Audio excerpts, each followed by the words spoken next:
Welcome back to the library. Star Wars is one of the most iconic franchises in human history. Having been around since 1977, its tales of the Jedi, bounty hunters, smugglers, and princesses turned generals span entire generations of fans new and old. Everyone has their favorite character, their favorite vehicle, the most quoted line, and other references they just keep going back to. It's a universe full of intrigue, heroics, betrayal, and more. It should be no surprise that the video game industry has been blessed with this series since almost the very beginning. To this day, I can remember flying around AT-ATs on the Atari 2600's Empire Strikes Back game, playing Super Star Wars on Christmas morning on the Super Nintendo, not being able to play X-Wing vs. TIE Fighter online because it would deactivate my modem, and more. The original PlayStation and PlayStation 2 landed smack dab in the middle of the series' first evolution with the prequel movies. The original PlayStation would see 2 games based on the first movie, with various materials referenced in the third game. The other games were grounded firmly in the classic trilogy's lore, and after realizing I'd only done a Star Wars episode on the pause mode side of things, it was time to correct that mistake. Back in November 1996, during the holiday release frenzy, LucasArts ported the PC games Star Wars Dark Forces and Star Wars Rebel Assault 2 to Sony's vented gray box. Dark Forces is a straight-up Mercenaries reskin of Doom. First-person view, blaster in hand, and lots of white armored cannon fodder to go around. Kyle Katarn is our hero to control, and with the game introducing new, at-the-time concepts to the genre. This includes being able to look in different directions, jumping, ducking, and more. Kyle's mission is to sort out the Empire's newest scheme, which involves building the ultimate soldier, the Dark Trooper. The port wasn't perfect, there's slowdown in the more congested areas, but it's still a fun romp through various Star Wars locations. Variant hunters will be looking for 3 known copies of the game: Black Label Single Ring, Black Label Double Ring, and the Greatest Hits release. Next, Star Wars Rebel Assault 2 harkens back to the early 90s love of all things full motion video, where game companies believed that just filming stuff and substituting in simple controls would be all the rage. Admittedly, it did work in some cases. I'm a sucker for them, but it's a mixed bag here in Rebel Assault 2. You take on the Empire by controlling Rookie 1, the typical newbie cliché taken under the wing, if you'll pardon the pun, of a more experienced pilot.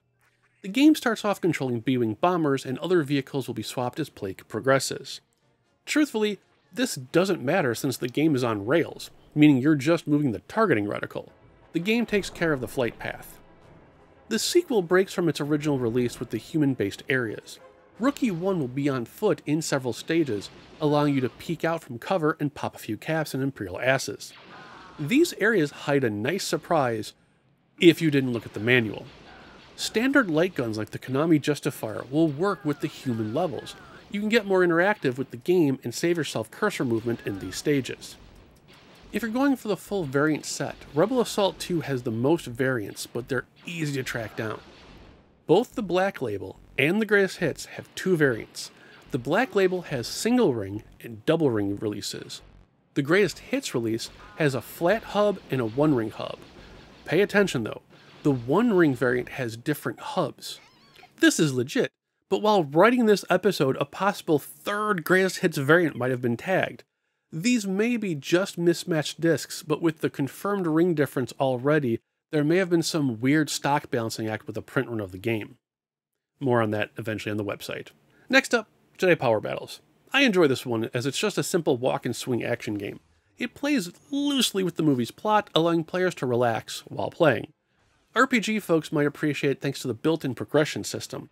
Each character can gain levels, while the points accumulated can be spent on unlocking levels and other bonuses. 2 players can team up against the game, or go at it in versus mode. Several characters can be unlocked and added to the roster. Jedi Power Battles also hides one of the coolest variant sets on the system. Besides the obvious Greatest Hits variant, Toys R Us had a 1-2 combo of a game and guide variant. The game has a simple single-sheet insert that changed the cover to dueling lightsabers. The guidebook was changed to match. Don't fret about the insert though. Everything else is the exact same about the release, so if you stumble across just the insert, you just need to buy a copy of the game, and bam, you have your second variant. We also have the adventure game tied to the movie. This overhead game is good, but it feverishly tries to be a 1-to-1 match for the movie plot with the gameplay elements kinda shoehorned into it. Funny enough, The game does have some witty hidden revelations. If you go on murder sprees killing everyone, the game won't allow you to progress and will even comment on your bad behavior. Like the previous games, Phantom Menace gathered a greatest hits release, but for the true variant hunters will want to peek in on the guidebook side. No less than 4 different versions of the Prima Guide are currently known: Standard Edition, EB Games, Shiny Cover, Babbage's Edition, and Toys R Us. Rounding the pod racing corner brings us to a different kind of vehicle combat in Star Wars Demolition. Based on the same, if you'll pardon the pun, engine as Vigilante 8, Demolition brings together a variety of fan-favorite and oddball vehicles into one-on-one combat. The action is fast, the damage spectacular, and the combat frantic. There's a lot more subtle humor here, making it the party game of the group. Demolition so far only has one confirmed Canadian variant, which is just the same US game with a French manual slapped on behind it. It was never released to greatest hits. Speaking of never being released to greatest hits, it actually could have been had LucasArts reprinted it. The one, the only, Star Wars Masters of Teras. A fighting game loosely inspired by Tekken, it sees players using various Star Wars characters in a 3D one-on-one fighting game. A somewhat basic fighting game. The game supports single-player mode, tournament, and survival options to play through. It's definitely a tough love, though. Of all the candidates in today's video, as of this video's release date, it's the only game without a variant. We'll have to wait and see, though. And there you go, guys. I cannot believe it took me this long to follow up the pause mode with a PlayStation side for Star Wars. It really has a nice mix of genres, and truth be told, if you can look past the on-rails, Star Wars Rebel Assault 2 is actually very, very pretty of a game.